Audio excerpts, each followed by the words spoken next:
عزیز طلبہ جماعت ہفتم، آپ کیسے ہیں؟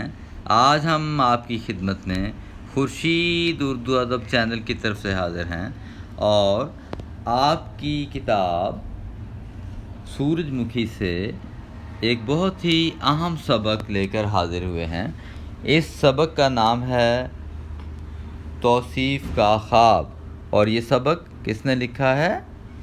بالکل ٹھیک ہے، علامہ راشد الخیری۔ اور یہ آج ہم اس سبق کی مشق کریں گے۔ آپ کو اسکرین پر مشق کی سوالات آپ کے سامنے دکھائی دے رہے ہوں گے آپ کو۔ آج ہم اس کو حل کریں گے۔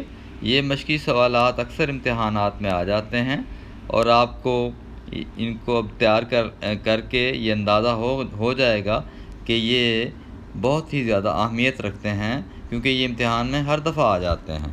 تو سب سے پہلے ہے سوال ذخیرہ الفاظ۔ ذخیرہ الفاظ میں آپ دیکھیے، سب سے پہلے ہے درج ذیل الفاظ کے معنی کتاب کے آخر میں دی گئی فرہنگ سے دیکھ کر لکھیے۔ تو آئیے اس کو شروع کرتے ہیں، لیکن شروع کرنے سے پہلے ایک بات یاد رکھیں کہ اردو کی نوٹ بک یا اردو کا رجسٹر وائٹ لائنز والا آپ اپنے ہاتھ میں رکھیں اور پینسل یا پین رکھیں، خوبصورت طریقے سے نوٹ کریں، اور میں آہستہ آہستہ آپ کو لکھواتا جاتا ہوں۔ آپ آہستہ آہستہ لکھیں، خوبصورت لکھیں، کٹنگ نہیں کرنی اور خوش خط لکھنا ہے۔ تو سب سے پہلے ہے طائران۔ طائران کا مطلب ہے پرندے، طائران پرندے، اور طائر کی جمع ہے یہ۔ طائران جو ہے لفظ ہے، یہ طائر کی جمع ہے، ٹھیک ہے جی۔ اس کے بعد آگے لفظ ہے ایوان۔ ایوان کہتے ہیں مکان کو یا محل کو، ٹھیک ہے، مکان یا محل۔ اسی طرح ایک خوش الحان۔ خوش الحان کا مطلب ہے اچھی آواز والا۔ اسی طرح وقت کا مطلب ہے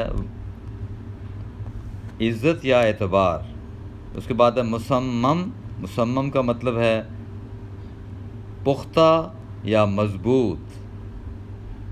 دھتکار دینا، اس سے مراد ہے دھتکار دینا، ڈانٹ ڈپٹ کرنا، ڈانٹ ڈپٹ کرنا، ٹھیک ہے۔ شادی مرگ، خوشی سے مر جانا۔ شادی مرگ، خوشی سے مر جانا۔ اس کے بعد ہے مستغرق۔ مستغرق ہوتا ہے ڈوبا ہوا یا محو، میم ہے واو محو، خیالات میں ڈوبا ہوا ہونا یا خیالات میں محو ہونا، ٹھیک ہے۔ اس کے بعد آگے ہے غلطہ و پیچاں۔ غلطہ و پیچاں کا مطلب ہے فکر میں پریشان ہونا، فکر میں پریشان ہونا۔ اس کے بعد سوال نمبر 2 ہے، آپ کے سامنے اسکرین پہ آپ کو نظر آ رہا ہوگا۔ سوال نمبر 2، درج ذیل محاوروں کے معنی لغت سے تلاش کیجئے اور اپنے جملوں میں استعمال کیجئے، ٹھیک ہے۔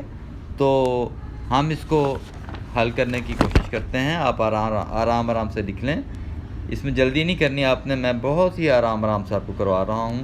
تو سب سے پہلے ہے، طریقہ کار وہی ہے جو آپ کو میں نے کلاس روم میں بھی بتایا ہوا ہے۔ آپ پیج کے درمیان میں لائن لگائیے، ایک طرف لکھیے محاورات، دوسری طرف لکھیے معنی، محاورات اور معنی، اور تیسری طرف جو ہے آپ نے جملے لکھنے ہیں، ٹھیک ہے۔ تو دنگ رہ جانا، سب سے پہلا لفظ محاورہ ہے دنگ رہ جانا، حیران رہ جانا، ٹھیک ہے۔ اس کا جملہ لکھ لیجئے، فقیر کا حلیہ دیکھ کر ندیم دنگ رہ گیا، ٹھیک ہے۔ کٹ پتلی بننا، اس کا مطلب ہے بے اختیار ہونا یا دوسروں کے اشارے پر چلنا۔ تو اس کا جملہ لکھ لیں گے، ندیم شادی کے چند ماہ میں ہی توصیف کے ہاتھوں کٹ پتلی بن گیا، ٹھیک ہے۔ کٹ پتلی بننا ہوتا ہے نا، دوسروں کے اشارے پر چلنا۔ ندیم شادی کے چند ماہ میں ہی توصیف کے ہاتھوں کٹ پتلی بن گیا۔ اس کے بعد اگلا محاورہ ہے خاک نامعلوم ہونا۔ اس کا مطلب ہے کہ معاملات کا بالکل علم ہی نہ ہونا، بالکل پتہ ہی نہ چلنا، یعنی اصل معاملہ کیا ہے اس کے بارے میں علم ہی نہ ہونا۔ تو آپ اس کا لکھ سکتے ہیں آپ کہ اکبر کو اصل واقعہ خاک نامعلوم تھا، اکبر کو اصل واقعہ خاک نامعلوم تھا ورنہ وہ کبھی بھی یہ فیصلہ نہ کرتا۔ اکبر کو اصل واقعہ خاک نامعلوم تھا ورنہ وہ کبھی بھی یہ فیصلہ نہ کرتا۔ ٹھیک ہے، رکت طاری ہونا، تو اس کا جملہ لکھیں گے کہ اس میں آپ کوئی بھی نام لکھ سکتے ہیں۔ مثال کے طور پر آپ لکھ سکتے ہیں کہ ثریا نے جو ہی اپنا درد بیان کرنا چاہا، ثریا نے جو ہی اپنا درد بیان کرنا چاہا تو آہستہ آہستہ اس پر رکت طاری ہو گئی۔ ٹھیک ہے، آپ دیکھیں میں محاورات کو جملوں میں استعمال کر رہا ہوں، یہ بات آپ نوٹ کر لیں۔ میں نے محاورات کے معنی کو استعمال نہیں کیا، میں نے محاورات کو استعمال کیا، اس بات کا خیال رکھیے گا۔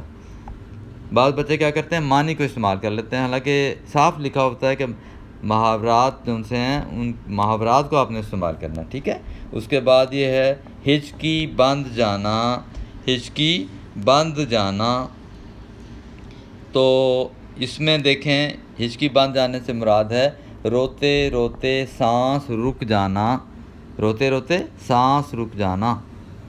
والد کے انتقال کی خبر سن کر، والد کے انتقال کی خبر سن کر بیٹی کی روتے روتے ہچکیاں بند گئیں۔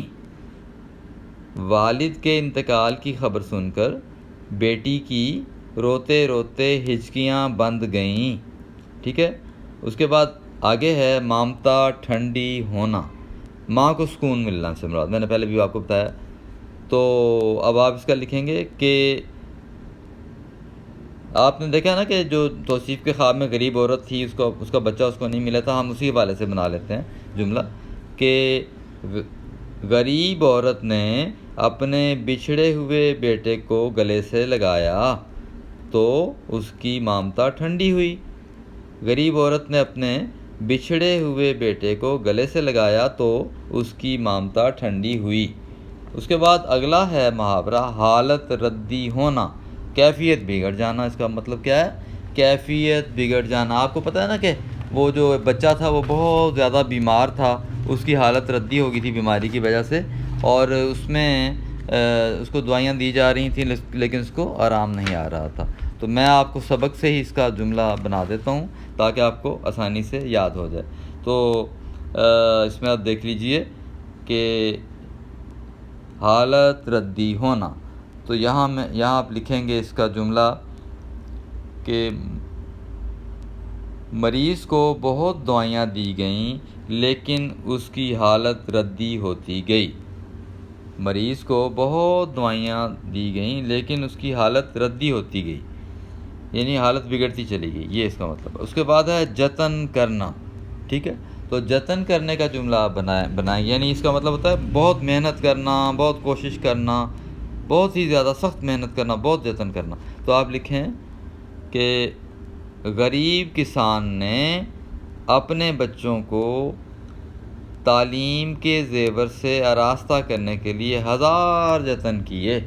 غریب کسان نے اپنے بچوں کو تعلیم کے زیور سے آراستہ کرنے کے لیے ہزار جتن کیے۔ یا اگر یہ آپ کو مشکل لگ رہا ہے تو آپ یہ لکھ سکتے ہیں کہ غریب عورت نے اپنے بچوں کو تعلیم دلانے کے لیے ہزار جتن کیے۔ ٹھیک ہے جی، تو اب آپ یہ دیکھ لیجئے کہ پہلے دو سوالات ہم نے کر لیے ہیں۔ امید ہے آپ کو ان کے بارے میں کچھ سمجھ آ گئی ہوگی، آپ کو پتہ چل گیا ہوگا۔ آپ نے یہ اچھی طرح تیار کرنا ہے، لکھنا ہے